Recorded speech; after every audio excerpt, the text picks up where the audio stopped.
학교 다녀보신 적이 좀 오래되신 분도 계시겠지만은 또 최근까지 다녀본 또 기억이 있는 사람들도 있고 그랬는데 제가 이 아를 학교에서 숙제를 내주면 열심히 하셨죠. 다들 열심히 하신 것 같아. 근데 열심히 한 숙제를 선생님이 안 받아주시면 어떡하죠? 네 건 안 돼. 하고 딱 한다든가. 받았는데 이건 아니야 하고 다 끊어버린다든가. 예, 특별히 이제 뭐 초등학교 때는 그런 일이 별로 없지만은 대학 과정이나 대학원 과정에서 과제 낼 때는 해당 과제의 뭐 본 제목뿐만 아니라 아주 제출 자격, 제출 기한, 제출 방법, 또 심지어는 어떻게 서식을 어떻게 구성하고 심지어는 글씨 크기 어떻게 하고 서체를 어떻게 해라 이렇게까지 다 까다롭게 해줍니다. 굉장한 이제 조건을 까다롭게 하는데 그럼 학생들은 그 조건에 잘 맞춰야 돼요. 규정에 맞지 않으면 감점을 하거나 아예 그냥 받아들이지 않을 경우도 있어서 학생들 입장에서는 굉장히 신경 쓰는 문제가 아닐 수 없죠. 네, 특별히 이제 졸업 논문 같은 할 때는 더더욱이나 그럽니다. 자, 마찬가지로 하나님께 제사를 드리는데도 규정이 있습니다. 내 마음대로 드리는 게 아니에요. 하나님이 원하시는 장소에서 하나님이 원하시는 방법으로 드려야 돼. 하나님께 예물을 드리기 위해서는 하나님께서 원하시는 또 규정대로 드려야 되죠. 무엇보다도 이 재물에 대한 규정을 이제 우리가 매달 첫 주에 그 예배론을 우리가 하고 있는데 재물에 대한 규정을 좀 살펴볼 필요가 있습니다. 하나님이 받으시는 것은 어떤 재물을 받으시느냐? 흠없는 재물이라고 해요. 제가 여러분들 헌금을 낼 때 물론 계좌이체를 하시는 분은 상관이 없지만은 현금을 연찰해가지고 봉투 내실 분은 꼭 가급적이면 깨끗한 돈 하라는 이유가 다른 게 아니에요. 흠없는 재물 이 때문에 이 말을 갖다가 조금은 생각해 보라는 거예요. 흠없는 재물. 하나님께서 원하시는 건 흠없는 재물이거든요. 예. 그래서 그 제물만을 받으시기 때문에 모든 제사에서 가장 중요한 것은 이 예물이에요. 흠없는 것으로 정성을 드려야 되는데 모든 제사의 예물은 흠없는 것으로 드려야 되죠. 그래서 3절에 이렇게 말했죠. 흠없는 수컷으로 예. 그래서 여호와 앞에 열납하시도록 드릴지어다. 열납하시도록 하나님 안 받으시면 무효예요. 아무리 뭐 많이 갖다 놔더라도 하나님 안 받으신다면 아무 의미가 없잖아요. 열납하시도록 드리라는 것은 흠없는 것을 드리라는 말이죠. 흠없는 재물을 드릴 때야 드디어 하나님께서 열납하신다는 말이에요. 말라기 1장 14절 보면 같이 한번 볼까요? 때 가운데 수컷이 있거는 그러하여 내게 이르는 자는 저주를 받으리니 나는 큰 임금이요 내 이름은 멸망중에서 그와는 무시되리로다. 마음에 여호와의 말입니다. 자, 여기 보면 사기하여 내게 드리는 자, 예, 흠 있는 것으로 사기하여 내게 드리는 자. 이건 내 저주하겠다. 차라리 서울을 냈거나 안 드리면 문제가 없어요. 근데 드릴 경우에는 제대로 드리라는 거예요. 예. 그러니까 여러분 그 최초의 제사를 누가 드렸죠? 가인과 아벨이 드렸죠. 그런데 아벨의 제사는 받아들여지고 가인의 제사는 안 받으셨어요. 그러니까 즉 가인의 제사를 안 받으셨다는 건 가인을 안 받아들인다는 거예요. 우리 그걸 생각해야 돼. 그 재물의 문제보다 그 재물을 바친 사람, 그러니까 재물을 안 받으신 것은 그 제사 드리는 사람, 곧 그 사람 자신을 안 받아들인다는 거죠. 그러니까 재물이 안서하잖아요. 이렇게 소 잡아가지고 또 양 잡아가지고 칼로 딱 찔러가지고 하잖아요. 잡기 전에 그 머리에 대고 안수하고 나서 잡지 않습니까? 근데 그때 나를 드린다는 거예요. 내가 이 재물이란 거죠.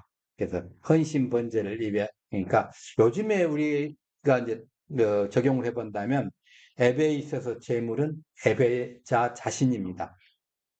그래서 사도 바울은 이렇게 얘기를 하고 있습니다. 함께 봅니다. 그러므로 형제들아 어른이 너희 몸을 하나님이 기뻐하시는 거룩한 사제물로 드리라. 있는 너희 애들을 영적 예배니라. 그러니까 자신을 흠없는 제물로 드릴 때 하나님께 연락되는 제사가 될 수가 있죠. 그러니까 자신을 흠없는 제물로 드리려면 먼저 흠없는 자가 돼야 되겠죠. 그렇지 않겠습니까?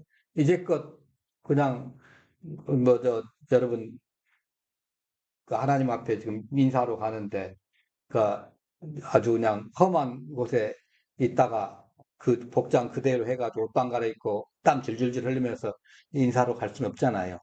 다 미리 사전에 이제 목욕 제기하고 하지 않았겠어요, 여러분? 예. 그래서 그러려면 흠없는 자가 되려면 우리 자신이 흠없는 재물이 돼야 되니까 흠없는 식재료를 먹으면 안 돼요. 우리가 레위기 11장에 보면 어, 그 이런 것은 정한 것이고 이런 것은 부정한 것이 쭉 나옵니다. 그 이유는 뭐냐면 너희들이 흠없는 재물을 드리는데 너희들이 지금 흠없는 재물이 되려면 너희들 자신이 흠없는 동물, 흠없는 식재료를 먹어야 된다. 이 말이에요. 예, 이 말이 지금 깔려 있는 겁니다. 예, 만일에 하나님께 제물로만 쓴다 그러면 소, 양, 뭐 뻔하잖아요. 소와 양과 그다음에 염소와 그리고 비둘기 이 정도지 않습니까? 그럼 그것만 얘기하고 말하셨는데 굉장히 세부적으로 말씀하셨거든요. 레위기 11장에 보면 그 뭐예요? 우리도 그런 걸 먹어야 된다. 우리도 정결한 것을. 그래서 이 정결한 재물이 흠없는 재물이라는 거예요. 창세기 8장 20절 노아 얘기를 봅니다. 노아가 여호와를 위하여 단을 쌓고 모든 정결한 정결한 술 중에서 취하여 본대로 당연히 드렸더니 잖아요. 예. 그러니까 노아가 방주에서 나와 드린 최초 제사는 정결한 짐승으로 드렸습니다. 정결한 짐승은 하나님께서 어떻게 해요? 미리 7쌍씩 데리고 들어가라고 했잖아요, 방주에. 그 중에서 드린 거예요. 구약에서는 부정과 정결의 그 규례가 있었습니다. 부정한 것은 제물로 드릴 수 없고 동물 중에서도 부정한 것과 정결한 것이 있었죠. 부정한 동물은 역시 성도들도 먹으면서는 안 되는 겁니다. 지금도 지금 뭐 예수님 그 십자가 이후로 이제 그 구약 율법 규정은 없어졌지만은 지금도 만일 오징어를 들고 우리가 짝짝 하면서 유대인들이 운영하는 호텔에 들어간다. 그러면 못 들으십니다. 바로 그럽니다. 못 들게 합니다. 예. 우리 호텔에서는 안 됩니다. 왜냐하면 그 사람 코셔 음식만 거기서 먹거든요. 만일 때 돼지고기를 들고 가서 또 저 이슬람 호텔에 들어가면 우리는 할랄 음식만 먹어야 되니까 이건 들고 오시면 안 됩니다. 바로 그럴 거예요, 아마. 예. 그러니까 근데 하여튼 율법주의자들은 구약 규정을 아주 문자적으로 철저하게 지킵니다. 지키려면 이제 어떻게 해요? 성전에서 양을 잡아들고 염소를 잡았거나 소를 잡아들이죠. 만약에 거기 그 성전에서 개나 돼지를 잡는다. 그러면 큰일 나는 거예요, 이제. 그러니까, 실제적인, 지금에 와서 예수님의 십자가 사건 이후에 지금에 와서는 실제적으로 적용되는 건 아니죠. 오징어나 돼지고기를 우리가 먹어서는 안 된다. 그 말씀은 아닙니다. 드셔요, 마음껏. 저도 굉장히 좋아합니다. 혹시 나 율법적이기 때문에 못 먹겠어. 그러면 저한테 가져오십시오. 제가 해결해 드릴 테니까. 걱정하지 마시고. 네. 그러나 영적으로는 우리가 생각해야 한다는 거예요. 왜 그걸 못 먹겠는가? 그걸 지금 오늘 우리가 좀 살펴보려고 해요. 지금 짐승 제사 시대가 아니기 때문에 정결한 제물이 이제 모형적으로 사용되지 않습니까? 그러니까 이스라엘 백성들은 흠없는 제사를 이제 드렸어요. 흠없는 짐승으로 제사를 드렸어요. 근데 어떤 사람 제사를 드려도 복을 못 받은 거예요. 이러면 어떻게 해요? 제사를 드려서 복 받겠다는 건데 복을 못 받고 아까 우리가 이제 그 봤잖아요. 저주를 받아 오히려. 그래서 이스라엘 백성들은 아주 재물에 대해서 심하게 살펴가지고 흠이 있으면 안 된다고 굉장히 세심하게 살펴서 찾아낸 거예요. 예. 그러니까 불결함은 더럽거나 결점 있는 거. 이거 불결했던 게 하나님께 불결한 건 드릴 수가 없는 거예요. 상처가 있거나 쩔뚝거리가 눈이 멀거나 장애가 있는 희생제물은 이거 안 된다는 거죠. 우리 생각에는 그냥 똑같은 양 한 마리인데 있잖아요. 어차피 조금 있으면 죽을 건데. 맞지 않습니까? 번제로 또 태워드리니까 죽을 건데, 뭐, 굳이 그렇게 이 1등품을 드려야 되느냐. 서로 요즘 한우로 말하면, 이제 A 플러스, 뭐, 플러스 해가지고 그거 드려야 되냐. 그냥 비리비리한 거 갖다 드려도 어차피 죽을 거니까 그렇게 생각하면 안 된다는 거예요. 반드시 최고 드려야 한다는 거죠. 그러니까 재물에서 가장 중요한 기준이 뭐냐면 정결함이에요. 여기서 잘못되면 끝나는 겁니다. 네. 그러니까 정결한 것은 무결점이에요. 인간 세상에 완전 무결점 없습니다만은, 그러나 최대한 무결점을 우리가 추구해야 돼요. 그러니까 사람 또한 부정할 수 있기 때문에 정결함을 얻어서 제사도 드리고 했죠. 음식도 정결한 것과 부정한 것으로 또 나눴고, 또 심지어 이제 짐승도 물고기도 곤충도 다 정한 것과 부정한 것이 구분이 됐습니다. 그러니까 하나님께서는 그의 백성이 부정한 음식을 섭취하지 말라고 부정한 음식을 먹지 말라고 명령하신 거예요. 하나님의 백성은. 왜? 부정한 음식을 먹음으로써 우리가 생각이 이게 흐트러진다는 거예요. 그 음식 자체가 우리 몸에 갑자기 뭐 치명적 독이 있어가 죽는거나 이건 아닌데 우리 생각이 흐트러진다는 거예요.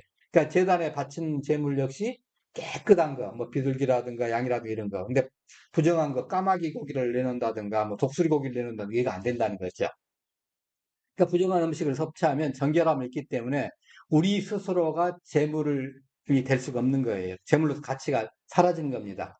그래서 이제 구약에서는 피와 기름 또 그 못 먹게 한 게 뭐예요? 피, 기름, 부정한 동물 이거 섭취 못 한다는 거예요. 못 먹게 했어요. 이유 중에 하나가 피는 생명의 온천이에요.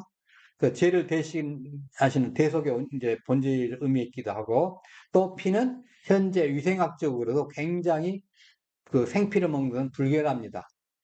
또 그럴 땐 그러죠. 또 선짓국은 어떻습니까? 드셔도 돼요. 예, 예, 별로 이렇게 뭐 하여튼 그 그래서 이제 하고 그다음에 이제 기름은 뭐 현대빵의 온이 되죠. 예, 하여튼 자, 하여튼 짐승 제사를 우리가 드리진 않지만은 이 규정을 지키는 이제 지금도 이 규정을 지키는 교파들이 있어요. 그 여호와의 증인이라든가 예, 그런 사람들은 순댓국 안 드십니다. 예. 예, 그래서 그 어떤 사람들 또 소고기 요리할 때 기름 완벽하게 도색이 한다고 아주 깨끗하게 씻겨진 그렇게 해가지고 또 준비하잖아요. 그래서 이제 이 기름을 왜 그러냐면 이제 두 가지 물론 현대병에 문제가 있지만 그때 당시에는 뭐 기름도 별로 먹지 않는데 왜 그렇게 하셨습니까? 한다고 하면 과거에는 기름이 복과 은혜를 상징했어요. 기름지다는 건 뭐예요? 복 받는다는 그런 느낌이잖아요. 그래서 뭐에 쓰냐면 감사 제물, 화목제물로 쓰였어요. 이 기름진 것은. 그래서 기름이나 피를 먹지 말라고 하고 요즘에 또 건강에 안 좋으니까 우리가 스스로 섭취를 제한하는 것이 좋습니다. 특별히 소기름 그렇습니다. 예. 자, 만일에 소고기에서 기름만 완벽하게 제거하고 드신다면 아무리 드셔도 현대병이 없다는 것이 과거의 제사장들한테 증명이 된 거예요. 만일에 기름을 완벽하게 제거했는데도 불구하고 문제가 생긴다 그러면 하나님께서 야 소고기는 얼마 정도만 먹어라 이렇게 하셨겠죠? 그거 없어요. 예. 제사장들은 계속 이제 오면 이제 번제를 제한 나머지는 조금씩 이제 제사장이 혹시 있기 때문에 먹잖아요. 근데도 뭐 용도에 대해서 문제가 없고 실제적으로 그것 때문에 문제가 되는 것은 없었다고 그래요. 자, 하여튼 부정한 동물은 제물로 사용될 수가 없고 하나님께서는 그 백성들이 그 동물조차도 먹지 말라 하신 거예요. 왜냐하면 시체와 접촉하면 부정하게 했기 때문에 마찬가지고 또 만약 우리가 시체를 만졌다 그러면 7일 동안의 정결의식을 해야 돼요. 다른 사람 만나서 안 되고 내가 있던 침상 다른 사람 쓰지도 못하고 가까우지도 못하고 하여튼 복잡합니다. 나가 함부로 누구 만지도 못하고 7일 동안 스스로 가택연금 예전에 우리 코로나 때 해보셨잖아요. 7일 동안 가택연금에 예, 그 쉽게 이해가 되네요. 그래서 나병이라든가 피부병, 뭐 출혈 질환 이거 전부 부정하게 여겼죠. 근데 이제 대머리는 어떠냐? 그건 상관이 없습니다. 대머리는 대머리는 정결의 대상입니다. 더 나아가 이제 동물들이 어떠냐 그것을 지금 레이기 11장에 되어 있는데 그걸 지금 오늘 좀 살펴보려고 합니다. 그래서 먹어야 할 동물과 먹지 말아야 할 동물, 부정한 동물들이 규정되어 있습니다. 여기는 현대적인 의미를 좀 살펴보려고 해요. 자, 길게 못하고 2절, 3절만 우리가 한번 보십시다. 이스라엘 자손에게 구하여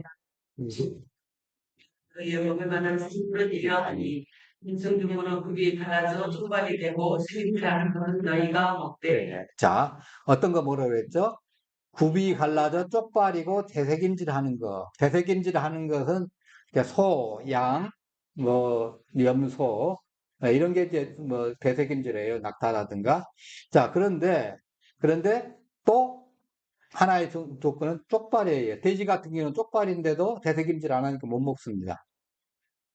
그러니까 두 가지가 다 일치해야 돼. 그러면 왜 쪽발과 되새김질을 갖다가 못하게 저기 한 것을 갖다가 이제 그 중요하게 얘기했느냐 이렇게 생각을 합니다. 두 가지가 충족돼야 되는데 사실은 돼지고기가 맛은 있잖아요.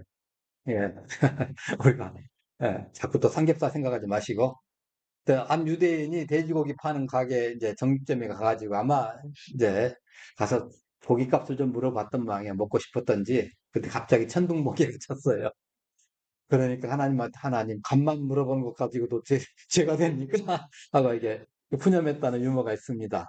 그 이슬람도 돼지고기를 먹지 않습니다. 그래서 러시아에서 자살 폭탄테러를 하는 사람들 있잖아요. 딱 잡아가지고 돼지 껍데기나 싸가지고 장례시켜 준 거예요. 그러니까 사람들이 테러가 확 줄어든 거예요. 왜? 돼지 껍데기에 살면 내가 구원받지 못한다는 그 사람들의 생각이에요. 부정한 음식 때문에. 이슬람권에서도 부정한 음식이기 때문에. 그러니까 심지어 아프간 지역에 돼지 껍데기를 비처럼 쏟아부으면 막 도망갈 것이라고 그 얘기도 했어요. 그런데 그 돼지를 갖다 해요. 실제적으로 또 제가 한번 들어볼까요? 제가 말레이시아 쿠알라룸푸르에 예전에 한번 이제 가서 강의를 할 때가 있었습니다. 근데 이제 교회의 목사님이 그러시더라고요. 거기에 이제 쿠알라룸푸르 대학들에 있는 학생들이 한국에서 유학으로 온 학생들이 있거든요. 거기 가서 대학을 다니는데 운동의 날이면, 교회 운동의 날, 이제 체육대회 날이면, 거기에 있는 모든 학생들 다 데리고 이제 국경일 같은 데 하는데, 데리고 야외 가서 이제 합니다. 그러면 그때 이제 돼지고기라든가 이런 게 이제 반찬으로 도시락 나가지 않겠어요? 근데 그 대학에, 이슬람권 대학에 다니는 이 대학생들, 돼지고기만 남기고 다 먹더라. 그건 안 먹더라는 거예요. 그 사람들 믿는 것도 아니에요. 아직. 이제 들어가서 1학년 뭐 잘해봤자 1학년 한 학기에 있거나 2학년, 3학년, 4학년인데 석박사 과정도 아니고 학부 과정인데도 기껏 왜 몇 년 뭐 물도 안 들었는데 안 먹더라는 거예요. 야, 그렇게 무서워요. 그 교육이라는 게. 자, 그 보험소에도 네, 돼지떼 2,000마리 몰살한 것이 어느 지역에 있어요? 이방인들의 거주 지역이 있잖아요. 이게 유대인들은 돼지를 기른다든가 이걸 하지 않아요. 또 탕자의 이 얘기에서 돼지 기른 데가 나오잖아요. 그럼 철저하게 이방인 속에 살았다는 거죠. 자, 안식교회들도 역시 레기 가지고 야 이거 먹지 말라겠지 않냐 하고 안식교회들이 우리한테 얘기할 수 있어요. 야, 돼지고기 먹지 말라겠지 않냐 하고 할 수 있어요. 근데 그것은 뭐예요? 희생 제사가 진행되는 때까지만 유예하는 거예요. 지금은 짐승 제사 시대가 아닙니다. 예, 짐승 제사 시대가 끝냈고 영적 제사로 바뀌었잖아요.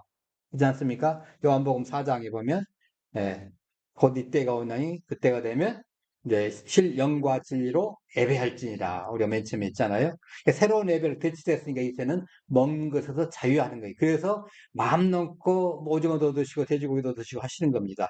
그러나 여기에서 중요한 것은 대세김질 하는 것과 쪽발 이것은 좀 의미를 좀 살펴봐야 합니다. 대세김질 한 게 뭐냐 그러면 구약에서 대세김질 한다 그러면 묵상이라는 단어하고 똑같아요. 예, 묵상. 그러니까 일단 한번 먹어놓고 큰 이장에 세워놓고 그 다음에 시간 나면 앉아가지고 딱 꺼내가지고 이제 두 번째 이장으로 보내기 전에 이제 대세김질 하는 거예요. 예, 묵상하는 겁니다. 그래서 베레아 사람들 보면 데살로니가 사람보다 더 신사적이어서 간절한 마음으로 말씀을 받고 이것이 그러한가에 날마다 성경을 상고함으로. 그러니까 우리가 영적 재물인데 하나님 보시기에 부정한 사람, 정결한 사람이 있거든요. 근데 정결한 그 사람은 대세김질 할 줄 아는 사람이에요. 즉 말하자면 이 베레아 사람들이 더 신사적으로 한 것은 되새김질을 할 줄 안다는 거예요. 성경 분명히 전해주는 말씀이 성경 말씀과 맞는지 틀린지 이걸 구분하라는 거예요. 아무리 제가 뭐 유창하게 멋지게 뭐 여러분 감동시키고 눈물 펑펑펑 쏟게 만들고 했을지라도 성경이 안 맞다면 이건 뭐예요? 아무것도 아니죠. 우리는 깽가리죠. 정말 아무것도 아니죠. 네. 그리고 나서 이제 그 말씀이 성경이 맞다. 그럼 나는 적용을 어떻게 해야지? 무조건 받아야 되나? 아니잖아요. 대세김자라고 묵승이라고 그랬잖아요. 이단들이 은희들 뭐 비유풀이를 하고 막 그러잖아요. 근데 만약 이단들이 하는 비유풀을 우리가 따라서 한다고 하면 우리가 영적으로 마비가 되는 거예요. 예. 술을 이렇게 중독자 정도 되는 사람들 보면 마비가 됩니다. 이게 완전히 취하면 마비가 되면요. 뭐 쌀뜨물 갖다 놓은 걸 갖다가 받아 놓은 걸 갖다가 거의 구정물통에 들어가는 수준이잖아요. 그거 갖다가 줘도 막걸리로 하는 거 마신다는 거예요. 그래 보신 적까지는 없죠? 예, 여러분. 예. 이단 교리도 맹목적으로 수행하면 그렇게 되는 거예요. 네. 그래서 말씀을 되새김질하는 거예요. 누구한테 말을 들었다 그럼 그 말이 하나님의 말씀, 성경 말씀과 맞는가 하고 봐야 돼요. 네, 그 말씀을. 복음은 반복적으로 계속 듣고 그 체험하고 하는데 성경 말씀과 이게 어긋난다. 그러면 과감하게 버려야죠. 네. 만일 그 엉터리 같은 소리에 심취해가지고 개고생을 할 필요가 없습니다. 네, 되새김질 해야 돼요. 그 다음에 이제 짐승 발이 갈라져야 되는 거, 쪽발이 된다는 건 뭐냐면 분별해야 되는 거예요. 되새김질 하면 묵상을 하잖아요. 묵상을 하면 이제 거기에서 이제 사리 분별을 한 것이 나오겠죠. 분별. 핵심 분별입니다. 그래서 예를 들어서 구원이라 하더라도 성경 속에 구원이라 하더라도 또 구원이 한 가지만 있습니까? 구원이 자 쉽게 봅시다. 아까 우리 위암으로 고생하시는 분, 저하고 이제 몇 분도 허리로 고생하시는 분, 심지어는 방사통으로 고생하시는 분, 뭘로 고생하는 분 여러 분 있잖아요. 이런 병이나 어려운 공부 힘드는 그 형편 속에서 구원받는 것은 육체적 구원이에요. 육체 구원. 근데 예수님을 믿고 죄사함을 받는 것은 의화 구원, 의롭게 되는 구원이에요. 그 천국 가는 그 구원이죠. 그리고 의화 구원 있고 난 다음에 천국 갈 때까지 거룩해져 가는 성화 구원이 있어요. 천국 갈 때까지 계속 우리가 거룩해져 가지고 천국에서 하나님 부를 때가 있는데 거룩하게 된 거예요. 예. 자, 그 다음에 이제 그리고 나서 새로운 육체, 예수님 재림할 때 어떤 육체를 입는다고 그랬죠? 새로운 육체 있잖아요. 그걸 영화 구원이라고 합니다. 이것을 구분하는 것을 분별이라고 그래요. 근데 구원이다 그래서 하나로 다 뭉뚱그려서 해버리면 안 된다는 거죠. 쉽게 말해서 그 배 사고 났다가 사람 건져내는 거 그거 다 구조잖아요. 근데 언어는 똑같은 말이에요. 구원이라는 말이 번역을 하다 하면 그것도 구원이라고 써요. 그 우리가 분별할 줄 알아야 돼요. 이게 분별력입니다. 쪽발이 돼야 되는 게 바로 그거예요. 심판도 그렇잖아요. 지옥 심판 외에도 이 세상에 받는 재앙도 심판이잖아요. 예. 그러니까 말씀을 분별할 줄 아는 사람이 돼야 되는 거예요. 구원을 알고 이제 구원에 이른 지혜가 하나님께서 있도록 해주시는 거예요. 구원파가 왜 구원파입니까? 그 사람들은 구원을 하나로 보잖아요. 그래서 뭘 하나로 보냐면 자범죄는 무시하고 언제만 주장합니다. 그러니까 지금 세상에서 내가 마음대로 죄를 지어도 상관이 없다는 거예요. 안 되잖아요. 그럼 우리가 아까 사죄 얘기도 할 필요가 없잖아요. 네. 근데 우화죄, 죄. 예, 언제는 예수님의 십자가의 보혈로 그걸로 계속하신 믿음으로 용서함 받았고, 그리고 우리가 예수 믿은 후에 지은 죄들은 어떻게 그때 회개하고 다시 그 길로 돌아가지 않음으로 인해서 용서함 받는 거예요. 네. 율법주의자는 또 어떻게 해요? 언제는 또 무시하고 자범죄만 또 주장하는 거예요. 너 이거 잘못했으니까 안 돼. 너 천국 못 가. 이거 두 사람, 뭐 구원파나 율법주의자나 두 사람 다 통발이에요. 쪽발이 아니에요. 분별력이 없다는 거죠. 자, 그러면 이제 물에 사는 생물 중에 청결한 것은 무엇인가? 이제 구절, 구절 봅시다. 물에 있는 것 중에 뭐, 강과 바다와 다른 물에 있는 모든 것 중에서 지드러미와 비늘 있는 것은 너희가 먹되 예, 예, 거기까지만. 물론 이거 깁니다만은. 그래서, 제가 처음 예정할 때는 물에 사는 것과 그 다음 것들은 따로 한 시간씩 따로 해야 되는 거 아닌가 생각을 하고 하려다가 나중에 시간 되면 혹시 그런 시간 있으면 좀 자세하게 하고 핵심만 지금 말씀드릴게요. 자, 우리가 부정하다는 것은 더럽다는 것이고 가증하다는 것은 미워한다는 거라고 생각하시면 됩니다. 가증한다 그러면 하나님이 미워하시는 거. 근데 어떤 걸 미워하냐면 비늘이 있고 지느러미가 없는 것. 둘 중에 하나가 또 없는 거, 이런 거. 근데 왜 비늘이 있고 지느러미가 있어야만 되느냐면, 비늘이 있고 지느러미가 있는 것만이 직선 수영을 합니다. 물고기를 아직 덜 친해봐서 잘 모르시죠? 한 집사님도 아실랑가 모르겠으나. 예. 그러니까 붕어 같은 거, 비늘도 있고 지느러미 있잖아요. 그러니까 직선 수영을 해 반드시 가요. 그런데 뱀장어 미꾸라지 같은 경우는 이게 독성인까지 있어요, 심지어는. 예. 그러니까 이 두 가지가 없으면 이제 그 두 가지가 있으면 독이 없는데 두 가지 중에 하나가 없으면 독이 있을 가능성도 있다는 거예요. 근데 오징어 같은 거 어떻게 꾸불꾸불꾸불꾸불 막 수영합니다. 걔는 어떻게 옆으로 가잖아요. 직선으로 못 가는 거예요. 예. 근데 이걸 통해서 뭘 우리 요구하시냐면 너희들 충성되게 한 방향으로 가라. 한 번 했으면 죽어도 한 번 해병은 뭐 죽어도 뭐 어쩐다고 하듯이 여러분 한 번 예수 믿었으면 끝끝내 하나님 나를 부르실 때까지 그때까지 충실되는 삶을 살라. 이걸 지금 요구하시는 거예요. 이 물고기가 정한 것을 먹으라는 것을. 여러분 옆 사람이 집에 있는 우리가 아는 사람들이 쉽게 이랬다 저랬다 하면 어떻게 그 사람 믿을 수가 있나요? 못 믿잖아요. 충성된 사람, 신실한 사람 우리가 믿잖아요. 한 번 하면 꾸준해. 잘못된 거 알면 바로 고치고, 고친 거 일단 고쳐서 바로 된다면 반드시 가는 거야. 이게 이제 진짜죠. 흔들리지 않는 믿음. 하나님 앞에 충성스럽게 사는 거예요. 이 사람들이 직선이고 무독성이고 불변의 사람이 충성자예요. 그러니까 하나님이 아브라함의 뭘 보신 거예요? 이 충성됨을 보신 거예요. 아브라함도 실수 많이 했잖아. 넘어지고 엎어지고 많이 했어요. 그럼에도 불구하고 하나님께 대해서 직선을 간 거예요. 이걸 중요시 여긴 거예요. 너 충성되다. 비틀거려도 흔들려도 방향은 직선으로 시종 여입해야 되는 거예요. 옆에 바람 불고 뭐하면 비틀비틀하죠. 그러나 시종 여입합니다. 비행기를 타보시면 이제 우리가 아시잖아요. 쭉 가다가 바람이 셀 때 어떻게 해요? 덜컹덜컹덜컹 뭐 안전벨트 매수하고 어떨 때는 그뭐 걸어다니기도 힘들 정도로 하고 어떨 때는 이제 하나님 저 불러가실 때 어떻게 하니 기도도 나오는 그런 정도가 되지 않습니까? 그럼에도 불구하고 비행기는 어떻게 해요? 목적지를 향해서 반듯하게 초점 맞추고 가는 거예요. 그게 직선 이제 수행이에요. 하나님은 그 사람을 기중히 여기시는 겁니다. 자, 그럼 곤충들은 어떤 것이 있는가? 어떤 것이 정결한가? 근데, 자, 20절 보십시다. 네, 날개가 있고, 네, 별로 너에게 간증하되 얼든지 나이가 있고 네 발로 뛰어다니는 모든 곤충 중에 그 발에 뛰는 다리가 있어서 다리에서 뛰는 것은 너희가 먹을지니 곧 그 중에 땅의 종류와 깃들한 종류와 밭종이 종류는 너희가 뭐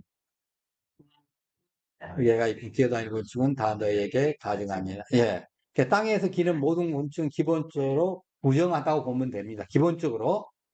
그러나 왜 땅에서 기는 곤충이 이제 부정하냐 그러면 대표적으로 뭐가 이제 더 기는 곤충뿐만 기는 것은 이제 기어다니는 것은 별로 그 배로 특별히 배로 하는 것은 이제 부정한 거예요. 가장 대표적인 게 뭐죠? 뱀이죠. 하나님께서 왜 뱀을 저주할 때 배로 기어다니라고 그랬을까요? 그 전까지 뭐 했단 소리예요? 날라다녔다는 거예요. 걸어다니고 날라다녔던 거예요. 그런데 바로 그때부터 배로 이제 기어다니라고 한 거예요. 저주받은 거예요. 네. 그런데 문제는 이제 뛰는 날개와, 뛰는 다리와 날개, 이걸 이제 중요해 보시는 게, 이제 뭐냐면, 그, 뛰고 날면 어떻게 해요? 하늘 향해 날잖아요. 이걸 보시는 거예요. 땅만 보고 살지 마라. 기는 것은 땅만 보고 살겠죠. 근데 뛰고 날면 하늘을 보고 살겠죠. 하늘 보고 사는 사람이 되라. 이 의미입니다, 바로. 그러니까 세상에 속해서 세상에 붙어 사는 삶이 가증하다는 거예요. 하늘 향해서 비상하는 신앙을 가지라는 거죠. 하늘 향해 다리와 비상하는 날개가 있어야 되는 거예요. 그래서 골로새 3장 1절, 2절 보니까 그러므로 너희가 그리스도와 함께 다시 살리심을 받았으니 거기는 그께서 하나님 편에 앉아 계시니라 위에 것을 생각하고 주를 생각하지 말라.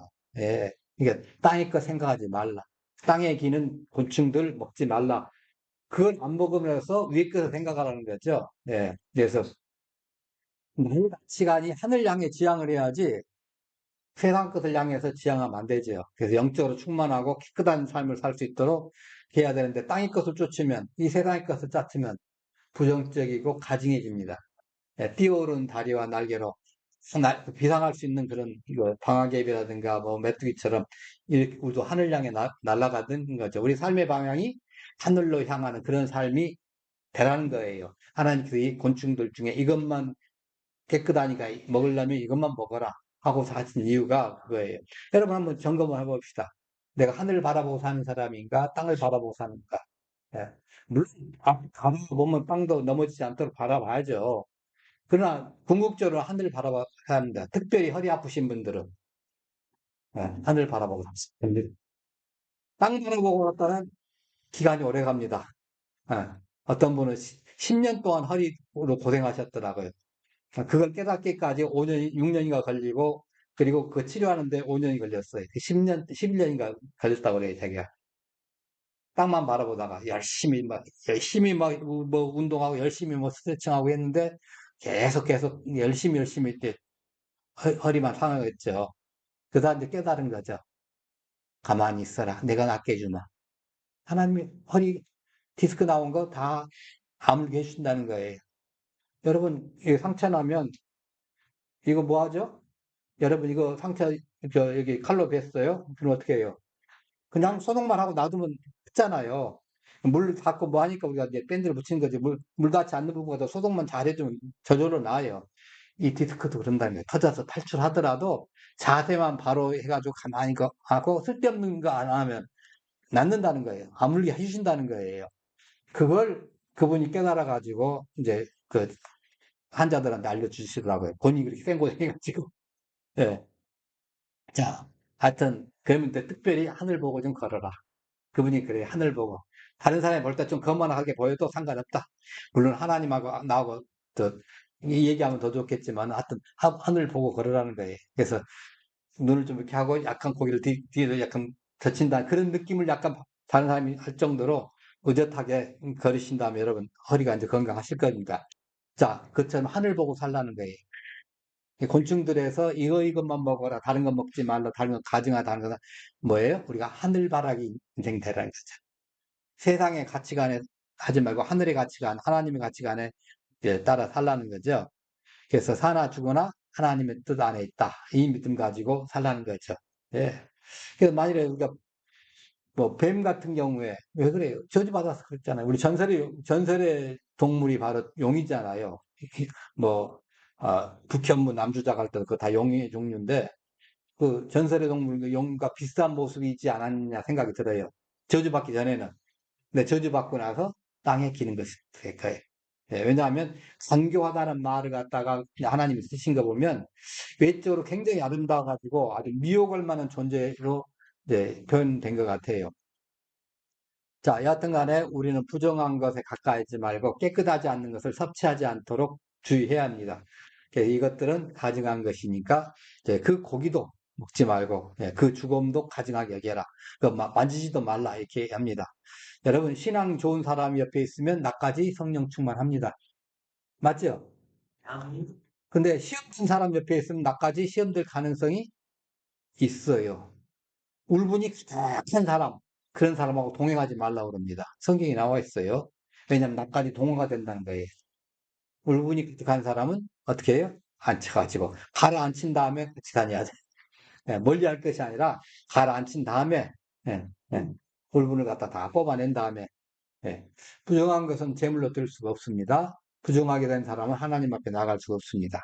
그래서 우리가 정결한 삶으로 우리의 삶이 하나님 앞에 정결한 삶으로 받으시는 그런 온전한 제물이 되기를 간절히 축원합니다. 기도하십시다. 감사하신 하나님.